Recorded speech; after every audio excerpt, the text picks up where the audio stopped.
Hello ma'am, स्वागत करते हैं वायरल टीवी में। आज के सीन के बारे में जानना चाहेंगे, क्या चल रहा है सीन में?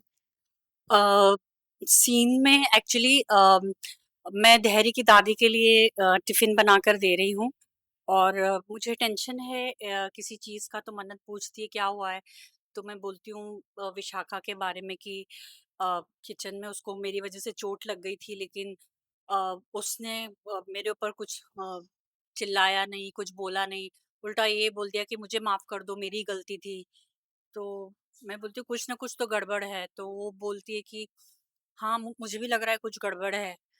तो क्योंकि वो जितनी लालची है वो ऐसे थोड़ी ना बदल जाएगी, क्योंकि मैं कहती हूँ कि शायद उसका मन बदल गया हो, उसे अपनी गलती का एहसास हुआ हो, लेकिन ऐसा कुछ हुआ नहीं। अ, फिर मेरे को इस बात का डर लगता है कि कहीं कुछ और गलत ना करने जा रही हो वो हम लोगों के साथ में। तो मैं उससे बोलती हूँ कि हमें उसे निकाल देना चाहिए था घर से, घर में रख के हमने अच्छा नहीं किया। तो वो बोलती प्यार से बोलती कि आप इतनी अच्छी हो कि विशाखा आपसे जीत ही नहीं पाएगी।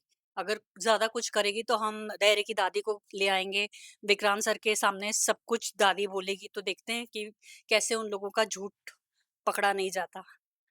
ऐसा क्यूट सा सीन था। साथ ही में मैम, अभी है ना ट्रैक लोगों को पसंद आ रहा है, तो क्या कहना चाहोगे उसके लिए? उसके लिए बहुत-बहुत शुक्रिया कि आप लोग जो अभी ट्रैक चल रहा है उसे पसंद कर रहे हैं और हमारे काम को पसंद कर रहे हैं।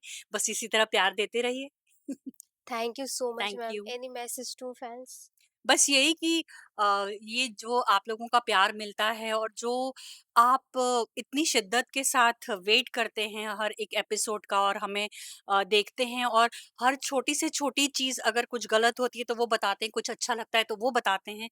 तो वो ये दर्शाता है कि आप हमारे शो को कितनी अहमियत दे रहे हैं अपनी लाइफ में, वो वक़्त निकाल रहे हैं, क्योंकि आजकल वक़्त लोगों के पास बहुत कम है, लेकिन आप लोग वक़्त निकाल कर हमारा शो देख रहे हैं, और हमें खुशी इस बात की है कि हमारा काम आपको एंटरटेन कर रहा है। तो मैम वही हल्दी वाला। एक्चुअली जो अभी सीक्वेंस हम शूट करने जा रहे हैं वो हल्दी के बाद का एक सीक्वेंस है।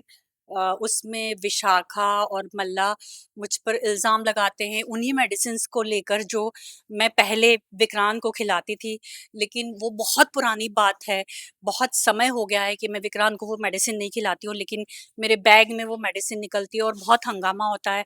और सबसे सरप्राइज़िंगली ये होता है कि विक्रांत मुझ पर और मन्नत पर चिल्लाता है और हमें बहुत कुछ सुनाता है। उसी पर मैं डिस्कस कर रही हूँ श्रुति जी और मन्नत के साथ में कि मुझसे गलती हो गई कि मैंने तुम्हारा नाम लिया, लेकिन मुझे ये समझ नहीं आ रहा है कि वो मेडिसिन मेरे बैग में आई कैसे? क्योंकि मुझे तो बहुत वक़्त हो गया है नहीं दिए हुए वो मेडिसिन, तो कैसे आई वो?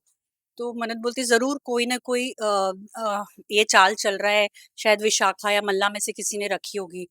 बट क्योंकि अब मल्ला के पास पैसे नहीं रह गए हैं, और विशाखा के पास भी इतने पैसे नहीं है, ना उन दोनों की इतनी किसी से जान-पहचान है कि वो मेडिसिन और झूठा प्रिस्क्रिप्शन, क्योंकि उसमें प्रिस्क्रिप्शन भी है जिसमें विक्रांत का नाम है।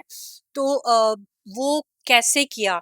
तो मन्नत को टेंशन इस बात का है कि तीसरा बंदा कौन है?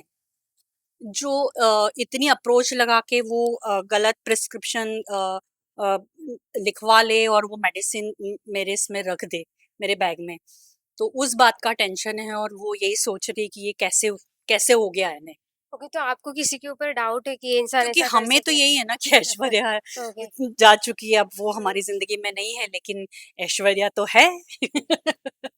तो वो तो ऑडियंस को पता ही चल जाएगा कि क्या हुआ है, लेकिन हमें नहीं पता है।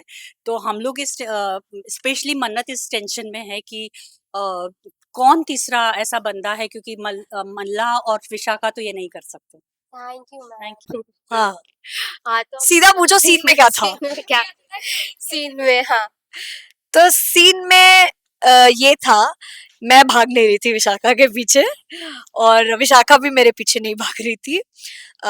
तो ये था कि मैं धैर्य के रूम में जाती हूँ, गोलियों के साथ छेड़छाड़ करती हूँ, उसकी गन में से असली गोलियां निकाल के नकली गोली डाल देती हूँ और वो लेके आती हूँ, ताकि हमारा प्लान है कि जब मॉम बच के जाने की कोशिश करे तब धैर्य उनको शूट करेगा, ये बात तो 100% श्योर है।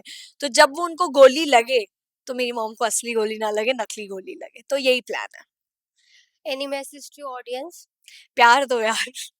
क्रिटिसाइज मत करो, जस्ट प्यार दो, ढेर सारा प्यार दो, प्यार से पॉजिटिविटी आती है। आप प्यार दोगे, मैं भी प्यार दूँगी, प्यार-प्यार मिलके प्यार-प्यार हो जाएगा। Thank you.